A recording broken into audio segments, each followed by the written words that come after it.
Vamos começar estas aulas sobre a fé católica, razões da esperança, falando sobre a fé.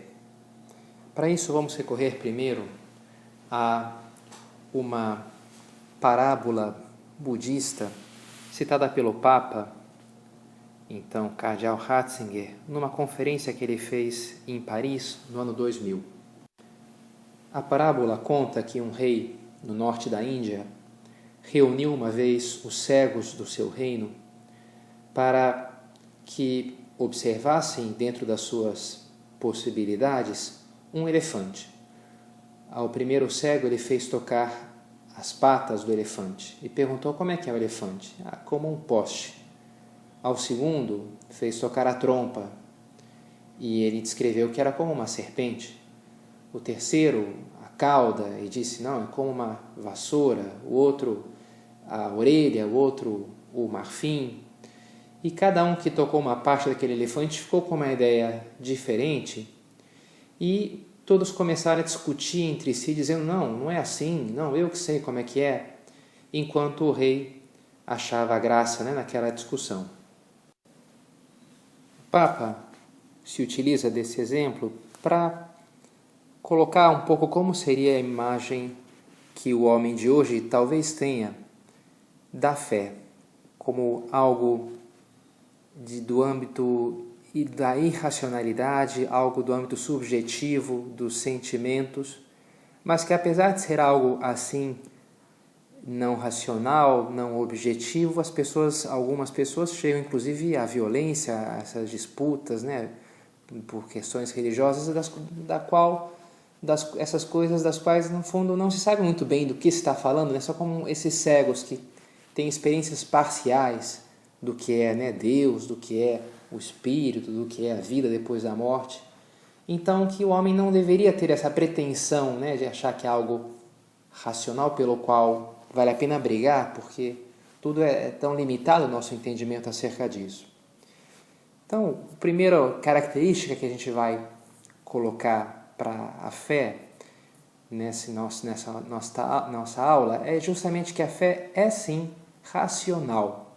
A fé é racional. Tê-la como irracional não ajuda. Não ajuda, por exemplo, o diálogo. Uma fé irracional é a fé fundamentalista, é uma fé fideísta, é uma fé justamente que não está aberta. Enquanto a fé é racional, ela está aberta ao diálogo, a conversar, a explicar-se.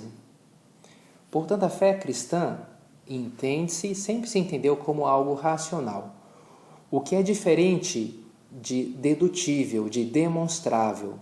Isso não significa que a fé seja demonstrável como um teorema matemático. Aliás, muito poucas coisas nesta vida são, sim, demonstráveis. A matemática, a lógica, nem mesmo a ciência empírica propriamente chega a um conhecimento incorrigível, a verdades definitivas. Por exemplo, no século XX, a física de Newton foi corrigida pela teoria da relatividade de Einstein. Então, aquilo se mostrou que não era bem assim, que estava incompleto. Então, mesmo a ciência empírica não chega a estar demonstrado que é absolutamente correto aquilo, não há discussão. Não, aquilo pode ser sim corrigido. Mas não deixa de ser racional. A fé cristã não é dedutível, não é demonstrável, mas também não é irracional. Ela é sim racional. A fé não se resume a isso, mas inclui um conteúdo de verdades, um conjunto de verdades. A gente vê isso já no próprio Evangelho.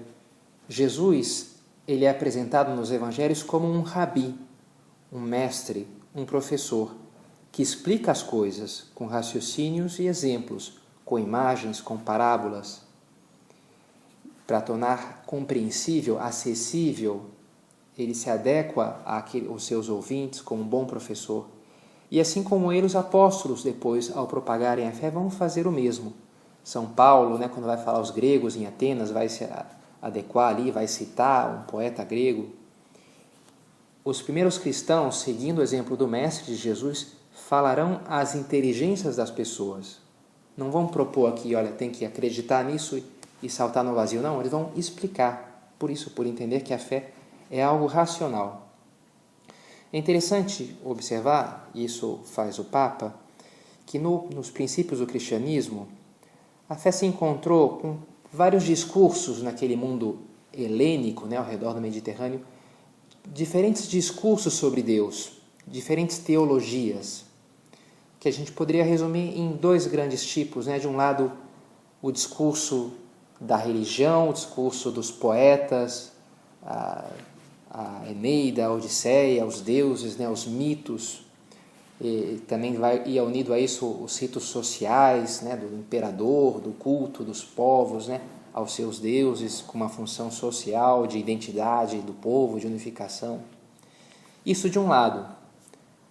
De outro lado, o discurso dos filósofos sobre Deus, que chegavam a Aristóteles, Platão, a ideia primeira, a última causa, o motor, que tudo move, não é movido, esse caminho filosófico para falar sobre esse primeiro princípio, sobre Deus. Pois bem, os cristãos, no começo do cristianismo, quando tiveram que se expressar, falar de Deus para esse mundo, eles tinham que escolher uma linguagem. De que vocês estão falando? E assim eles escolheram essa segunda opção. Estamos falando do Deus dos filósofos. Esse Deus, na filosofia, ela falava de Deus com verdade, mas sem religião. Ninguém rezava para o Deus dos filósofos. Ao passo que na mitologia se falava muito dos deuses, se rezava aos deuses, havia ritos para conseguir as coisas dos deuses, mas não havia verdade. Eram historinhas inventadas pelas diferentes culturas, pelos diferentes homens, pelos diferentes povos. E o Papa comenta que justamente o cristianismo vai unir as duas coisas, porque esse Deus verdadeiro, único, criador de todas as coisas, vem até nós, se torna acessível. Assim diz o Papa, onde o Deus que o pensamento encontrou se deixa ver como um Deus que fala e atua, então o pensamento e a fé se reconciliam. Pois bem, então, a fé é algo racional. Então, basta explicar bem a fé para que alguém aceite a fé? A coisa não é bem assim. Jesus foi um ótimo professor, foi o melhor dos mestres, mas nem todos aceitaram o seu ensinamento. Por quê? Bem, escreve São João no seu Evangelho. Ora, este é o julgamento. A luz veio ao mundo, mas os homens amaram mais as trevas do que a luz, pois as suas obras eram más. Porque essa mensagem que Jesus propunha exigia ser vivida. Não bastava concordar, mas esse concordar incluía a própria vida, incluía uma maneira de viver, Um conhecido meu dizia, de um outro amigo seu, cuja fé era diretamente proporcional à fidelidade de sua esposa. Se ele estava mais fiel, ele acreditava e tudo, rezava. Quando começava a não ser tão fiel, não sei se Deus existe, já ficava duvidando. Porque assim a fé vai unida à vida. A fé inclui uma vida.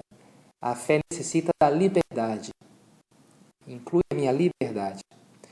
E por isso, os argumentos para a fé não são unicamente um conjunto racional de argumentos, mas é também o testemunho da própria vida. Jesus explicava e ensinava com testemunho da sua bondade, da sua vida, com a sua entrega aos demais.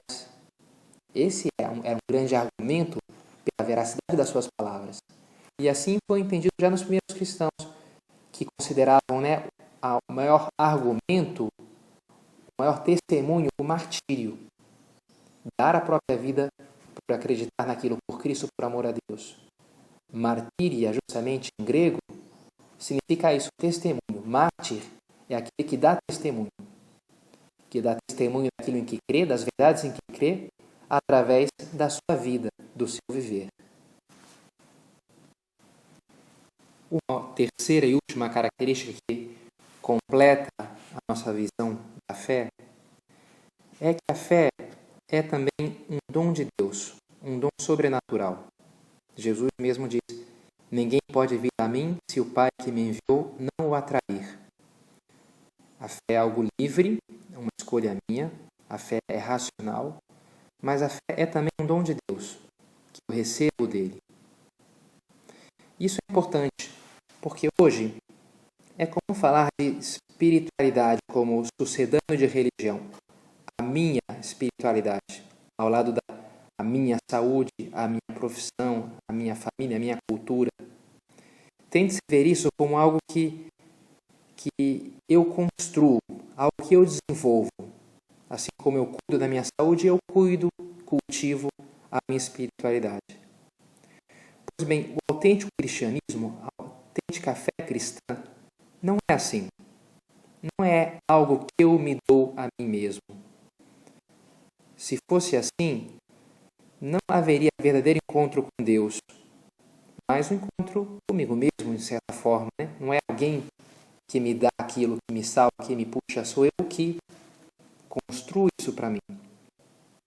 Diz um filósofo francês, ainda se por um esforço genial fôssemos capazes de construir quase toda a letra e o conteúdo da doutrina revelada, não teríamos nada, absolutamente nada do espírito cristão, porque esse espírito não é nosso. Possuí-lo não como dado e recebido, mas achado e nascido de nós, é não possuí-lo em absoluto. Mesmo que eu fosse capaz, mais ou menos está dizendo aqui, de sentar, escrever o Novo Testamento, tirar da minha cabeça aquilo tudo, pois isso não seria cristianismo. Porque o cristianismo nunca é algo que eu me dou a mim mesmo, mas algo que eu recebo. Para explicar isso, eu gosto de usar aquela imagem no Antigo Testamento da Torre de Babel. Aqueles homens que, no seu orgulho, na sua soberba, decidiram construir uma torre para chegar aos céus. Nós somos muito bons engenheiros, então a gente vai fazer uma torre tão alta que vai nos levar aos céus. Tal chegou a nossa técnica que a gente pode fazer isso. E que são confundidos por Deus, pelo seu orgulho. Deus então faz aquilo, de que cada um começa a falar uma língua diferente, eles não se entendem e fica pela metade, aquela obra.